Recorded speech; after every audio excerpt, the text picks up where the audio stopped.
အဲ့ဒါမကုန်သေးလို့ပေါ့ အိမ်ထဲမှာကလေးရှိတဲ့ဟိုအိမ်ထဲကဟာတွေအကုန်ထုတ်ယူကနေလို့ ထုတ်ပေးဆ ဒီ ရာမ လိုသူများသားသမီးကိုသူများကကိုဒီလိုအောက်တန်းသားကြကြံသေးတာအဲ့လိုအစမတတ်ဘူးပဲနင်တို့ ပြောကန်တစ္ဆာဘောကဘယ်နေရာမှာပုံ ဂ လာ တိပြုတ်ပါခဲ့ဂတိမပြုတ်လို့ရှိရင်နောက်အခါဘယ်တော့အခါမှငါတို့စနေသမီးရဲ့မိလေးတို့စနေသမီးမိသားစုကိုမနှောက်ယှက်ပါဘူးလို့နင်ဂတိပြုတ်ပါခဲ့တခါလေးတစ္ဆာဆုံးဆရာမရဲ့ရှေ့မှာတခါတည်းတစ္ဆာဆုံးခဲ့ငါသိတယ်ဒီအိမ်ထဲမှာလောက်ထားတယ်ဆိုတာတတိရှိနဲ့အကောင်တကောင်လာပြီးတော့လုပ်နေတာ อืม တို့ကအဲ့လိုပဲတားပြီးထွက်ရှာ နေထောက်တာကောင်းပြီလားကောင်းရင်ဆိုမှညိုလာရေးအေးတယ် ဒီ လား ချမ်းမြေတဲ့ရှေ့တော့ခါတွေကိုအကုန်ထုတ်ခိုင်းတော့ ရှင်းတော့လား ရှေ့တော့အိမ်ချမ်းတဲ့ကိုလည်းလူယူပါ ခန္ဓာကိုယ်မှာထုတ်တာမထုတ်စင်ဖောက်ကုန်မြင်းစေးဘယ်နေရာမှာခြံထားရလဲခြံထားအရှင်ထုတ်နော် ငါအိမ်မှာခ နေ လေး ထုတ်တာ ရ ကတော့ တာ ကုန်ပြီ နော် ဆိုရင်ဒါရေးဖြစ်တာအတွက်အေးတယ်ငါမလိန်နဲ့နေခြံထားလို့ပဲဒီရေကထုတ်ပါဒီခန္ဓာကိုယ်နဲ့လုံးဝမထွက်စင်နဲ့ငါအမေမြေအောင်ခြေထောက်ထွက်ပြလက်ထွက်လက်ပြအတောင်မှထွက်အတောင်မှပြီးတော့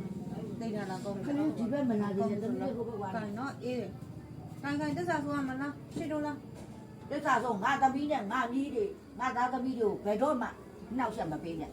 နေအရှက်မကွဲကျင်လို့ရှိရင် လောက်ထားတာရှိလားမရှိတော့ဘူးမရှိတော့အကန်ဒါရေးတစ္ဆာဆိုညီကောင်မနမသားသမီးဘောဘေးဘေးပင်ပြင်ဆက်အကောင်လုံးမိပိုင်မိနေချို့ဓာပိုင်ဓာနဲ့ကိုလာမိုင်တန်တို့အဲ့မိစ္ဆာအမြင်ဆက်ဖွင့်ညင်သေးกว่าလားညင်သေးกว่าနိုင်လာတာဆိုမလားမစုံလားနဲ့ဆိုမလားမစုံလား ကိုဘယ်တော့မှမနှောက်ရှက်ပါဘူးလို့ဂတိပေးခဲ့ လောက်မှလားနဲ့ စနေသမီးရဲ့သမီးကြာ ဒါ တယ် မှ လို့ ဝင် သမီး ပြောနဲ့ အမပြောလို့မရဘူးအမပြောတယ်ဟိုကတော့မကြောက်ဘူး ဒါကပဲဆရာလေးဒါပဲဒါဆိုဒါပဲလုပ်လို့ရတာဖြစ်တယ် မကြောက်ဘူးမ နော်ငါညောင်မြက်တာနဲ့ပြောရနော်ငါညောင်မြက်တာနဲ့ပြောရနော် ဒီကလုတ်ပေးမယ်မတက်လားနော်ဘာအမပြောတာဘာမှမကြောက် မြက်တာ ဘူး နဲ့ပြောနေတာဟုတ်လားညငါ့မြက်တာနဲ့နားမလဲဘူးလား